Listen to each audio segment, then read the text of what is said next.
ఒకప్పుడు జగన్మోహన్ రెడ్డి గారి పాదయాత్ర 2014 నుంచి 2019 అధికారంలోకి వచ్చే వరకు మధ్యలో ఆయన చేసిన పాదయాత్ర ఏదైతే ఉందో అది ఎంత సక్సెస్ అయిందనేది ఆయన 151 స్థానాల్లో గెలుపొంది అధికారంలోకి రావడానికి అదే ఒక పెద్ద నిదర్శనం.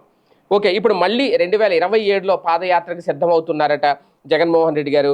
వచ్చే ఏడాది ఆల్రెడీ ప్లేనరీ నిర్వహించడానికి రెడీ అవుతున్నారు. 2027లో పాదయాత్ర చేయబోతున్నారు. ఈసారి భారీగా అంటే దాదాపు ఒక 5,000 కిలోమీటర్లకు పైగా పాదయాత్ర చేయబోతున్నారు. అంటే గ్రామీణ ప్రాంతాలను కూడా టచ్ చేసే అవకాశం ఉంటుంది. అందరినీ కలుస్తారు, వాళ్ళ సమస్యలు తెలుసుకుంటారు.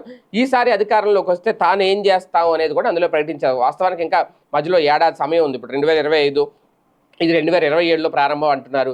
ఏమో ఇప్పుడు ప్రకటించిన తర్వాత వాయిదా పడినా పడచ్చు. ఎందుకంటే జగన్మోహన్ రెడ్డి గారు ఏది ప్రకటించినా అది కంటిన్యూగా అవుతుందనే దాఖలాలు ఉండవు.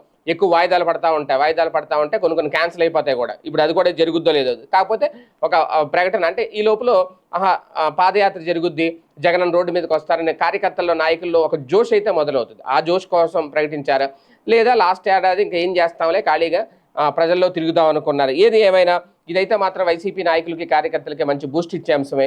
కాకపోతే ఏం చేస్తారు? అప్పుడు నవరత్నాలు ప్రకటించారు. ఓకే, మరి ఇప్పుడు ఏం చేస్తారు? అప్పుడు వాలంటీర్ వ్యవస్థను తీసుకొస్తామన్నారు, తీసుకొచ్చేశారు. సచివాలయ వ్యవస్థను తెస్తామన్నారు, తెచ్చేశారు.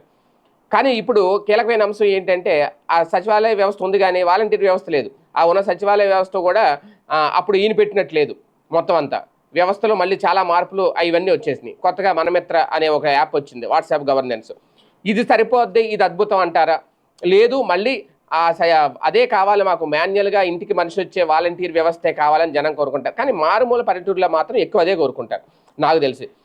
కొంచెం టెక్నాలజీ మీద అవగాహన ఉన్న వాళ్ళు, ఫోనుల్లో బాగుందనుకున్న వాళ్ళు ఇది చూసుకుంటారు తప్ప మనిషి ఇంటికి వచ్చేస్తే ఇప్పటికీ చూడండి, మనం కంప్యూటర్లో టైప్ చేయడం వేరు, పేపర్ మీద పెన్ను పేపర్తో రాసుకోవడం వేరు. అది కొంతమంది ఫోన్లో టైప్ చేసేసుకుంటూ ఉంటారు.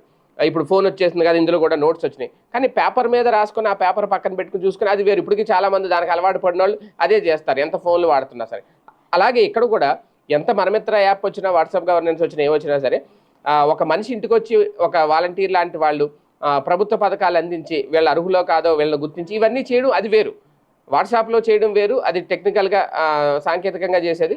మనిషి అనేది మాన్యువల్గా చేస్తుంది. అలా కోరుకుంటారు. అంటే ఒకటి మళ్ళీ వాలంటీర్ వ్యవస్థ తీసుకొస్తారా లేదా, దానికి ప్రత్యేకంగా ఏమన్నా తెస్తారా, అలాగే నవరత్నాలు లాంటి ఏమన్నా మళ్ళీ పరిచయం చేస్తారా, సంక్షేమం మీద ఏం చెప్తారు జగన్మోహన్ రెడ్డి గారు, అభివృద్ధి గురించి ఏం చెప్తారు, అమరావతి రాజధాని గురించి ఏం చెప్తారు, చాలానే ఉంటాయి. ఇవన్నీ పాదయాత్రలో ఫుల్ఫిల్ చేసేస్తారా, క్లారిటీ ఇచ్చేస్తారా ఏంటనేది చూడాలి.